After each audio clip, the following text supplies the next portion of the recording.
Shut up and sit down.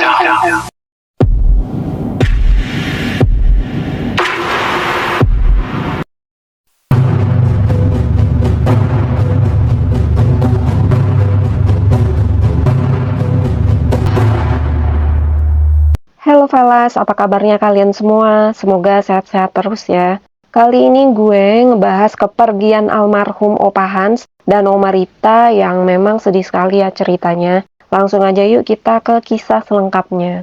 Kematian pasangan suami istri Hans Thomasowa yang berumur 83 tahun dan Rita Thomasowa berumur 73 tahun di kediamannya di Desa Singajaya, Kecamatan Jonggol, Kabupaten Bogor, heboh di media sosial setelah video viral yang memperlihatkan beberapa warga membuka paksa rumah tersebut karena curiga tidak ada respons apapun dari dalam dan tercium bau yang sangat menyengat. Saat masuk ke kamar, barulah ketahuan pasangan lansia itu tak lagi bernyawa dengan jasad yang nyaris membusuk. Menurut pihak gereja yang mengutip pernyataan pihak RSUD Cilengsi, Opa Hans dan Oma Rita diperkirakan meninggal seminggu sebelum ditemukan. Tidak ditemukan luka akibat kekerasan atau lainnya. Kejadian ini mengundang beragam tanggapan dari publik. Ada yang menyatakan keprihatinan, tapi ada juga yang berkomentar menyalahkan anak-anak mereka karena dianggap tak mempedulikan orang tua serta dituduh tidak tahu cara membalas budi. Warganet lainnya juga menilai kejadian ini semestinya bisa dihindari jika pasangan suami istri tersebut dititipkan ke panti jompo atau rumah lansia. Dalam video yang viral, 3 pria nampak mencongkel kunci pintu dengan linggis. Pintu bercat putih yang sudah tampak kusam itu pun akhirnya terbuka. Beberapa warga kemudian masuk sambil menutup hidung karena mencium bau busuk. Mereka lantas menuju ke sebuah kamar yang terbuka lebar. Awalnya mereka tidak menyadari ada jasad manusia di dalamnya dan mencoba menelusuri asal bau tersebut. Sampai beberapa waktu kemudian, seorang perempuan menangis. Si perekam video lantas mengarahkan kameranya pada 2 jasad yang terlihat mulai menghitam dan mengering berbaring di atas kasur yang berantakan. Pengurus RT di perumahan Citra Indah bernama Jonathan Tobing menceritakan apa yang terjadi pada Jumat 12 Juli pagi itu. Kecurigaan ada yang tak beres dengan Opa Hans dan Oma Rita dimulai pada Kamis 11 Juli. Beberapa warga mengadu kepada security komplek bahwa mereka tidak pernah melihat pasangan lansia itu keluar rumah sejak Senin 8 Juli. Kemudian pengecekan di hari Jumat pagi, diketok tuh pintu rumahnya, tidak ada respons. Security melaporkan kembali ke pengurus RT, kondisinya seperti itu. Ini menurut Pak Jonathan ya. Karena tak mendapat petunjuk dari dalam rumah, pihak RT kemudian menghubungi sopir langganan Opa Hans untuk menanyakan keberadaannya si Opa. Sopir tersebut biasa mengantar Opa untuk kontrol kesehatan dan mengambil dana pensiun. Akan tetapi, si sopir menjawab tidak tahu dan sudah tidak berkontak sejak lama dengan Opa. Belakangan ketahuan ponsel milik Opa Hans ternyata sudah tidak aktif. Pengurus RT lantas berinisiatif menghubungi anak bungsu Opa Hans dan Oma Rita, tetapi tidak ada jawaban dari anak bungsunya. Sampai akhirnya mereka mengontak tuh adik Opa Hans. Tapi rupanya adik Opa Hans tidak punya informasi apapun. Lalu pengurus RT minta izin kalau sampai besok pagi tidak mendapatkan kabar keberadaan Opa dan Oma, mereka akan membongkar paksa pintu rumah supaya semuanya jelas keberadaan Opa sama Oma di mana ya. Warga kemudian berupaya masuk rumah pada Jumat 12 Juli pagi, sebagaimana terekam dalam video yang viral di media sosial. Beberapa warga, yakni pengurus RT dan security komplek, membuka paksa pintu rumah. Pak Jonathan berkata saat membuka paksa pintu itu, orang-orang di sana samar-samar sudah mencium bau menyengat dari dalam. Lalu setelah pintu terbuka, seperti yang video beredar itu, ditemukan Opa Hans dan Oma Rita sudah dalam keadaan meninggal. Opa Hans Thomasowa diketahui oleh warga adalah seorang pelaut, pengajar, dan dosen di salah satu sekolah pelayaran di daerah Jakarta Timur. Namun saat pandemi COVID-19 melanda Indonesia, mantan pelaut ini tak lagi mengajar. Kondisi fisiknya pun kian melemah. Adapun Omarita disebut warga sebagai mantan penyiar radio dan pensiunan pegawai negeri.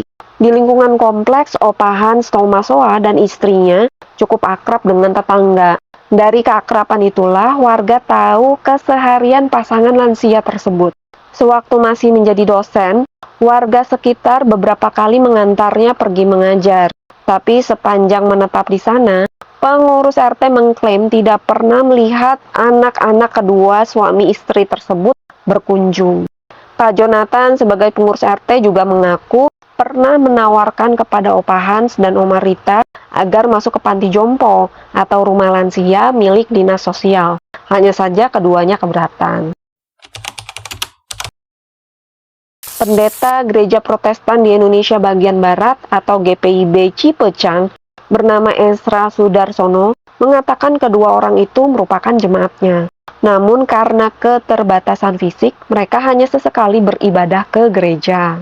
Jika ada perayaan ibadah khusus, pengurus gereja yang datang ke rumah Opa Hans dan Oma Rita. Biasanya kalau gereja ada perjamuan kudus, jemaat yang sakit atau para lansia yang tidak bisa ke gereja dikunjungi, ujar pendeta Ezra. Seperti diketahui, Oma Rita sudah tidak bisa berjalan, Opa masih bisa jalan. Jadi Opa dan Oma sudah jarang bahkan hampir tidak pernah ke gereja. Pada Minggu 14 Juli, rencananya GPIB Cipecang akan mengadakan ibadah perjamuan kudus. Untuk mempersiapkan Opa serta Oma ikut dalam kegiatan itu, presbiter atau penatua di sektor pelayanan 3 mendatangi rumah mereka pada Jumat 12 Juli pagi. Presbiter itu kayak majelis di gereja ya. Pelayan gereja juga hendak memberitahu rencana ibadah keluarga yang akan digelar di kediaman Opa Hans pada Rabu 17 Juli. Jadi pada Jumat pagi, presbiter datang meminta izin menentukan waktu kapan bersih-bersih dan menyiapkan makanan. Pendeta Ezra bercerita pada Jumat pagi itu, dia sedang dalam perjalanan dengan sepeda motor untuk keperluan pelayanan ibadah ke daerah Gunung Batu, Kabupaten Bogor. Seorang presbiter atau penatua di sektor pelayanan 3 tiba-tiba menelponnya dan dengan suara seperti menangis kemudian menyampaikan kabar kalau Opa dan Oma sudah meninggal. Tanpa berpikir panjang, Pak Pendeta pun langsung balik arah ke lokasi kejadian. Begitu sampai, Pak Pendeta menyaksikan di depan rumah itu sudah banyak berkerubung termasuk ketua RT, polisi, dan tim dari RSUD Cilengsi. Pak Pendeta mengaku sangat sedih melihat kondisi jenazah keduanya. Dia masih ingat bagaimana tubuh Oma Rita yang telah menciut dalam posisi tidur di kasur. Sedangkan Opa Hans nampak kepalanya seperti bersandar di sandaran dipan kayu. Dari keterangan petugas yang membawa jenazah, diperkirakan Oma Rita meninggal terlebih dulu, merujuk pada jasadnya yang sudah mengering.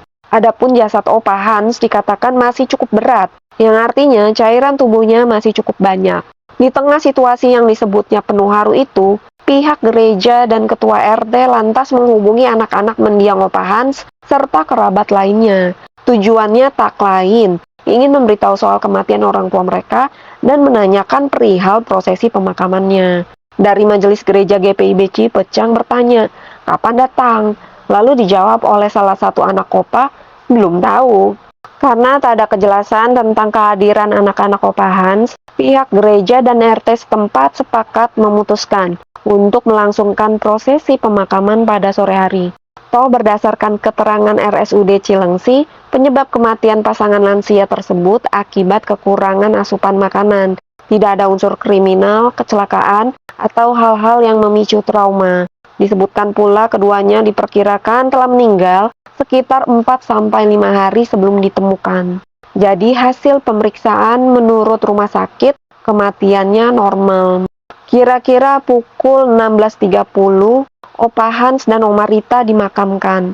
Keluarga Opa Hans yang pertama datang adalah keponakan almarhum beserta sang istri, kemudian disusul anak ketiga Opa Hans. Jadi anak bungsunya Opa Hans akhirnya datang ya ke pemakaman. Pendeta Ezra yang ditugaskan melakukan pelayanan di GPIB Cipecang pada 2022 mengatakan, pasangan suami istri lansia itu hanya tinggal berdua di rumah mereka. Tak ada asisten rumah tangga apalagi perawat. Opa Hans yang berusia 83 tahun masih bisa beraktivitas meski terbatas sekali. Sedangkan Oma Rita hanya bisa berbaring atau duduk di kursi roda akibat stroke. Karenanya, ibu tiga anak ini sangat bergantung pada suaminya. Melihat kondisi itu, pihak gereja berinisiatif untuk melakukan kerja bakti membersihkan rumah tersebut. Walaupun tidak rapi-rapi amat, tapi paling tidak membereskan.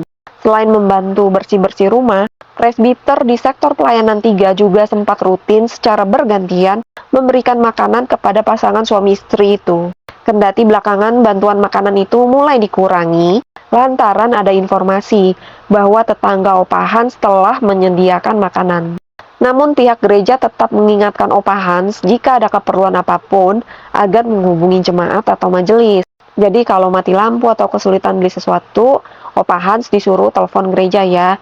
Tapi saat itu Opa tidak menghubungi gereja, jadi gereja tidak tahu sama sekali.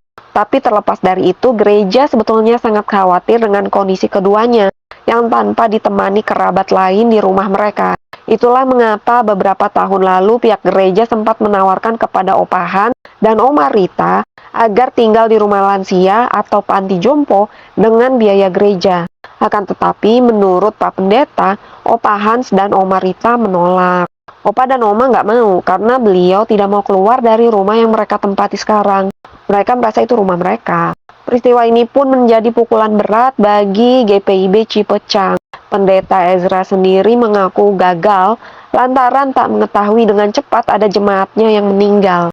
Karenanya, ke depan gereja akan membenahi standar pelayanan mereka.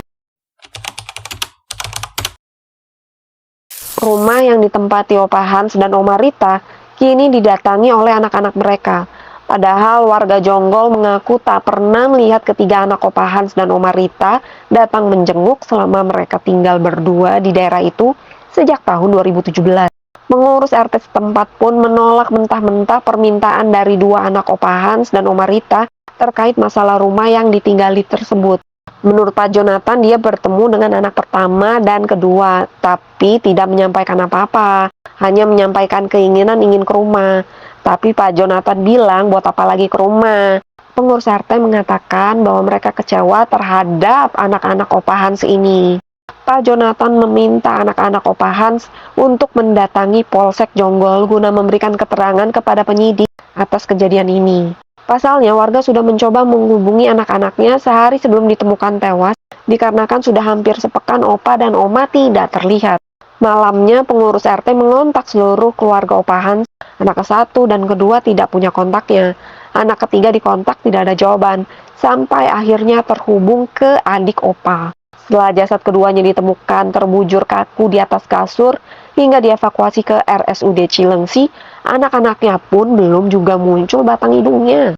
Hingga akhirnya pada saat proses pemakaman sedang berlangsung, anak bungsu dari Hans Thomasoa dan Rita Thomasoa akhirnya hadir di tengah suasana duka. Pasca kematian Hans di rumah Jonggol, Jawa Barat, akhirnya terbongkar kelakuan anak mereka yang tidak pernah menjenguk orang tuanya. Diketahui Opa Hans dan Oma Rita memiliki 3 anak laki-laki yang tinggal terpisah dari mereka. Jadi ada yang di Jakarta, Bogor, dan Bandung. Pak Jonathan mengungkapkan ada satu momen yang membuatnya miris dan cukup mengelus dada atas perbuatan anak Opa Hans. Pernah suatu ketika Pak Jonathan menemui Opa Hans sedang berjalan kaki hendak pergi ke ATM. Melihat hal itu, Pak Jonathan meminta Opa Hans untuk ikut ke dalam mobilnya dan diantarkan olehnya ke ATM. Opa Hans mengatakan bahwa saat itu putranya mengirimkan uang kepadanya. Opa bilang, "Saya mau cek ATM. Katanya anak saya ada transfer 100.000 rupiah. Akan tetapi setelah tiba di ATM, ternyata uang yang disebut sudah dikirimkan oleh anaknya itu tidak ada alias kosong." Pak Jonathan merasa miris. Ia pun merasa iba membayangkan seorang pria tua berjalan kaki dengan jarak yang cukup jauh, namun hasilnya nihil. Kendati demikian, Pak Jonathan mengatakan, dengan kondisi Opa Hans dan Oma Rita yang memprihatinkan, warga sekitar dan juga jemaat gereja sangat memperhatikan mereka. Mulai dari makanan, kesehatan, hingga kebersihan rumahnya diurus oleh orang-orang yang peduli terhadapnya. Mengingat 3 anak Opa Hans dan Oma Rita sama sekali sudah lama tak kunjung datang melihat kondisi orang tuanya.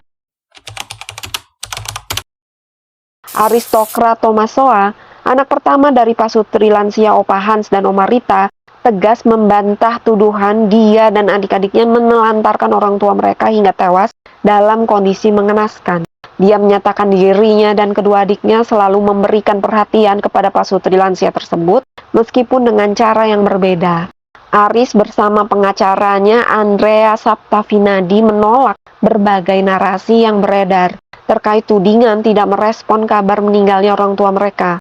Narasi terkait anak-anak mendiang tidak pernah menemui mendiang sejak tahun 2017 itu tidak benar. Jelas Andre mewakili kliennya saat konferensi pers yang diadakan mereka pada Minggu 21 Juli 2024. Namun Aris mengakui dirinya jarang berkomunikasi dengan kedua orang tuanya dan menegaskan hubungan mereka baik-baik saja. Saya mengaku salah karena saya jarang berkomunikasi dengan orang tua. Itu kesalahan saya, kata si Aris nih. Bahkan terakhir ia menjenguk orang tuanya pada tahun 2022 lalu. Dia pun meminta agar publik tidak ikut menyalahkan adik-adiknya. Aris diketahui juga berencana untuk menetap di rumah peninggalan orang tuanya. Namun niat baik ini terganjal oleh pihak pengurus RT setempat. Menurut pengacara Aris, Niko Kresna, keluarga Opa Hans dilarang masuk ke rumah tersebut, sementara akses justru diberikan kepada awak media. Aris menjelaskan, hari kedua setelah kematian, dia datang ingin masuk ke rumah, tapi sampai sekarang belum bisa karena kuncinya dipegang RT. Niko Kresna juga menegaskan bahwa anak-anak Opa Hans berhak atas warisan dari kedua orang tua mereka. Jadi kami mohon kepada pihak-pihak yang menghalangi orang masuk propertinya sendiri, pakai akal sehat lah, ujar Niko. Aris membantah pernyataan pengurus RT saat bertemu dengannya. Dia mengatakan hanya mengucapkan terima kasih dan meminta kunci rumah Opa Hans. Saya bertemu dengan pengurus RT, pertama saya berterima kasih dulu. Narasi-narasi dia itu salah semua. Saya tidak mengatakan apa-apa selain terima kasih dan menanyakan siapa yang pegang kunci. Karena rumahnya digembok dengan gembok baru, bukan gembok yang dari duren sawit, jelas si Aris. Didampingi pengacaranya Andrea Saptavinadi, Aris sangat menyayangkan adanya oknum yang memfitnahnya. Dia bahkan mengancam akan menempuh jalur hukum jika fitnah terus berlanjut. Di media sosial, berita tentang kematian pasangan lansia ini mengundang beragam tanggapan dari warganet. Warganet menilai kejadian ini semestinya bisa dihindari jika pasangan suami istri tersebut dititipkan ke panti jompo atau rumah lansia. Menurut kalian gimana nih Velas tentang masalah ini? Merawat orang tua atau ditempatkan di panti jompo? Tulis pendapat kalian di kolom komentar ya, nanti kita diskusi bareng. Sekian video kali ini, makasih buat kalian yang sudah mampir di sini. Jangan lupa di like, share, dan subscribe. Bye-bye.